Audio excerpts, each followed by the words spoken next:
चलिए बच्चों, ये आपके पास चैप्टर नंबर 13 है जी, दी यूनाइटेड नेशंस। ठीक है, यूएनओ जिसको हम कहते हैं। आपको एक बताता चलूँ सबसे पहले कि यूनाइटेड नेशन जो है ये सैन फ्रांसिस्को के अंदर इसके जो है बुनियाद रखी गई थी। ठीक है, यूनाइटेड स्टेट्स ऑफ अमेरिका की एक रियासत है और उसके अलावा इसका जो है रियासत यानी कि न्यूयॉर्क के अंदर। ठीक है, न्यूयॉर्क की एक स्टेट है, वो इसके हेड क्वार्टर्स है। ठीक है, इसको पढ़ते हैं थोड़ा सा, जो जो इंपॉर्टेंट लाइन है वो आप अंडरलाइन करते जाना। इन दी वर्ल्ड वार, ये आपके पास उधर भी एमसीक्यूज मेंशन है। ठीक है, 1914 और 18 से कितने लोग जो है वो यानी कि सोल्जर्स जो है वो उनके डेथ हो गई थी, तो ये आपके पास एक अमाउंट मेंशन है। अब आगे मेरा बेटा आपके पास लिखा हुआ जी, some countries at the suggestion of the USA, यानी कि यूएसए की तजवीज़ की वजह से said the such a war should never happen again and an international organisation called the League of Nations, एक लीग ऑफ नेशन बना दी ताकि दूसरे ममालिक आपस में लड़ ना सकें। ठीक है, वो अलग बात है कि लीग ऑफ नेशन बाद में कामयाब नहीं हुई थी। ठीक है, उन्होंने लीग ऑफ नेशन का काम क्या था, वैसे आपको बता देता हूँ ऊपर से पढ़ के, बजाय इसके कि आप इतना ज़्यादा मेहनत करें। लीग ऑफ नेशन ने बच्चे क्या करना था कि जितने भी ममालिक हैं उनके दरमियान जंगों को रोकना था, उनके दरमियान वार को रोकना था। ठीक है, तो यहाँ पर मेरा बेटा आपके पास ना ये लिखा हुआ है जी, today 192 countries are members of the United Nations, UNO. ये आप देख सकते हो, मैंने अभी आपको बताया कि the United nation headquarters New York. ठीक है, न्यूयॉर्क के अंदर इसके हेडक्वार्टर्स हैं। ठीक है, इसकी बुनियाद रखी गई थी सैन फ्रांसिस्को में, यूनाइटेड स्टेट्स के अंदर। ठीक है, उसी के नाम से है। वो अलग बात है कि यूनाइटेड नेशन जो है वो उसके इदारे हैं, जनरल असम्बली है, सलामती कौंसिल है, सिक्योरिटी कौंसिल जिसको हम कहते हैं इंग्लिश में। ठीक है, अब structure of the United nation, ये आपके पास बहुत इंपॉर्टेंट है, 9th में भी आपके पास आएगा। The general assembly, the security council, ठीक है, the secretariat, the economic and social council, the international Court of justice. ठीक है, बैन अवी इंसाफ की अदालत जिसको हम कहते हैं। ठीक है, अगर बैन अवी इंसाफ से मुराद, जैसा कि अब हमने जो है गुलभूषण यादव जो है उसको अरेस्ट किया हुआ है, अगर वो इंसाफ लेना चाहे, अगर वो अपील करना चाहे तो वो अपने कंट्री के ज़रिए यूएनओ तक जा सकते हैं, अगर उनका कंट्री यूएनओ का मेंबर हुआ तो। ठीक है, अब general assembly is the main, एक इसका थोड़ा सा आपको व्यू देता जाता है। Is the main body of the United Nations and has 192 member countries. ठीक है, जनरल असम्बली के अंदर 192 जो है वो ममालिक शामिल हैं। The general assembly undertakes all major discussion and decision about issues that the raise for consideration, यानी कि जितने भी इशूज़ हैं, कश्मीर का इशू ले लें आप। ठीक है, जितने भी इशूज़ हैं उनको अंडरटेकन करती है और उसको हल करने की कोशिश करती है। अब इसको आपके पास है जी सिक्योरिटी काउंसिल, इसको उर्दू में कहते हैं सलामती council, the most powerful body a kind of cabinet for the United nation. It has 5 permanent members. ठीक है, अब उसके परमानेंट मेंबर्स कौन से हैं जी, चाइना है, रशिया है, फ्रांस है, USA and the UK, because these countries were the most involve in the world war 2। ठीक है, अब ये जो ममालिक थे ये वर्ल्ड वार 2 में बहुत ज़्यादा इन्वॉल्व थे। ठीक है, तो लिहाजा ये उनके परमानेंट मेंबर हैं। ठीक है, नेक्स्ट पेज के ऊपर आ जाए, आपके पास लिखो जी सेक्रेटरीट, उसका है सिक्योरिटी काउंसिल। ठीक है, and the general assembly make the decision but a very large number of officials and civil servants in needed to plan them in detail and to carry them out. ठीक है, अब यहाँ पर है जी बहुत सारे सिविल सर्वेंट्स हैं, जैसे कि हम यहाँ पर देखते हैं कि हमारा भी एक लाहौर के अंदर एक सेक्रेटरीट है। ठीक है, जिसको हम सेक्रेटरीट कहते हैं। इसी तरीके से एक सेक्रेटरीट वहाँ पर बनाया गया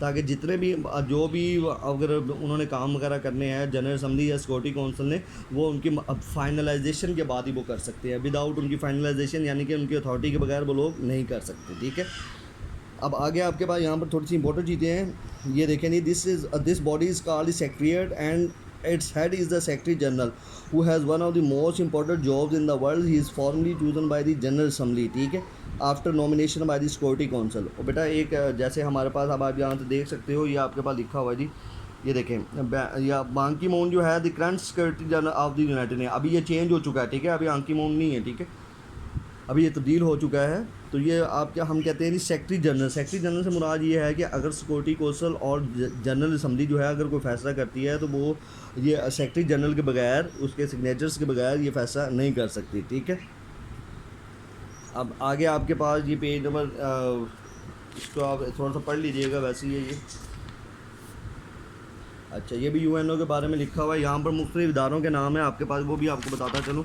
ये आपके पास देखें जी, यूनाइटेड नेशंस एजुकेशनल साइंटिफिक, ठीक है, एंड कल्चर, ये यूनिसेफ के नाम से है जी। उसके बाद है जी इंटरनेशनल लेबर ऑफिस। ठीक है, it is based in Switzerland. ठीक है, जितने भी यानी कि उन्होंने क्या किया जी, इंटरनेशनल इदारे जो हैं वो सब के सब उन्होंने ये सारे के सारे यूएनओ के कंट्रोल में है। ठीक है, food and agriculture organization works to improve agriculture stands. अब ये आपने ये भी याद करना है कि कौन सा लफ्ज़ किसके लिए स्टैंड होता है। WHO stands for world health organization. ये जो आपके पास WHO लिखा हुआ है इसको हम कहते हैं एब्रीवेशन, इसको हम क्या कहते हैं, एब्रीवेशनल फॉर्म। ठीक है, आज भी आपका SST का लेक्चर है, तो आज भी जो है वो क्या कहते हैं, इसको थोड़ा सा लेकर आइएगा ताकि इसकी हम डिस्कशन कर सकें। और आगे है जी, it consist of International Court of Justice, ये भी UNO का इदारा है। कितने जजेस पर मुश्तमिल है जी, ये आप देख सकते हो। इट कंसिस्ट ऑफ 15 इंटरनेशनल जजेस, ठीक है, 15 इंटरनेशनल जजेस के ऊपर ये मेरा बेटा मुश्तमिल है। और बाकी इसमें तो मज़ीद पढ़ने की ज़रूरत नहीं है, ठीक है। इंटरनेशनल जजेस से मुराद वही है, अभी आपको केस का मामला मैंने बता दिया कि इंटरनेशनल केस कौन सा होगा, ठीक है। यानी कि मुख्तलिफ ममालिक की आपस में लड़ाई हो जाती है, दोनों ममालिक की बात किसने सुननी है, थर्ड पार्टी ने सुननी है, तो वो थर्ड पार्टी की बात सुनने के लिए UNO का होना ज़रूरी है, ठीक है।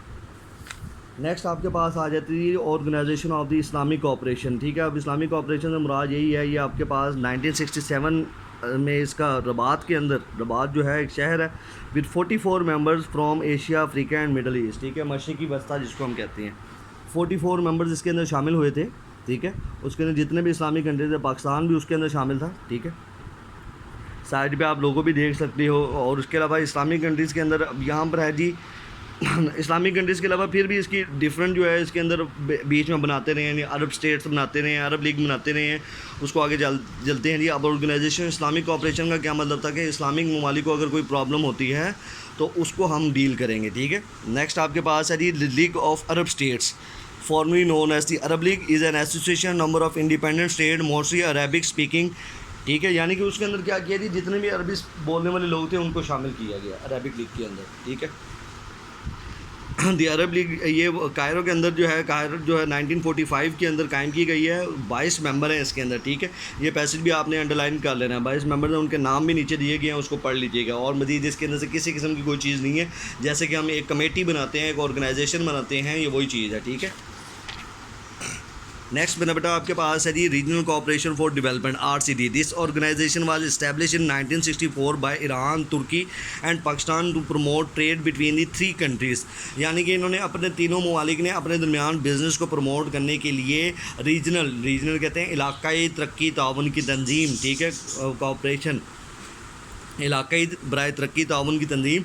तो ये तीनों ममालिक ने मिलकर बनाई, पाकिस्तान, तुर्की और ईरान ने, टू प्रमोट ट्रेड, अपने दरमियान तिजारत को बढ़ाने के लिए, ठीक है। 3 कंट्रीज़ हैं। It got much support during the government of President Ayub Khan in Pakistan, ठीक है।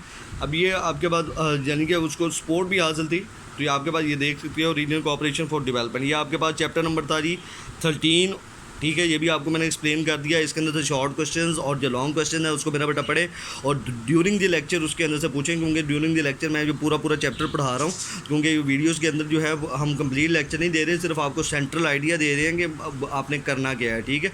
So take the lectures regularly, आप लेक्चर्स रेगुलरली लें, आपको खुद ब खुद जो है समझ आ जाएगी, ठीक है। Thank you very much.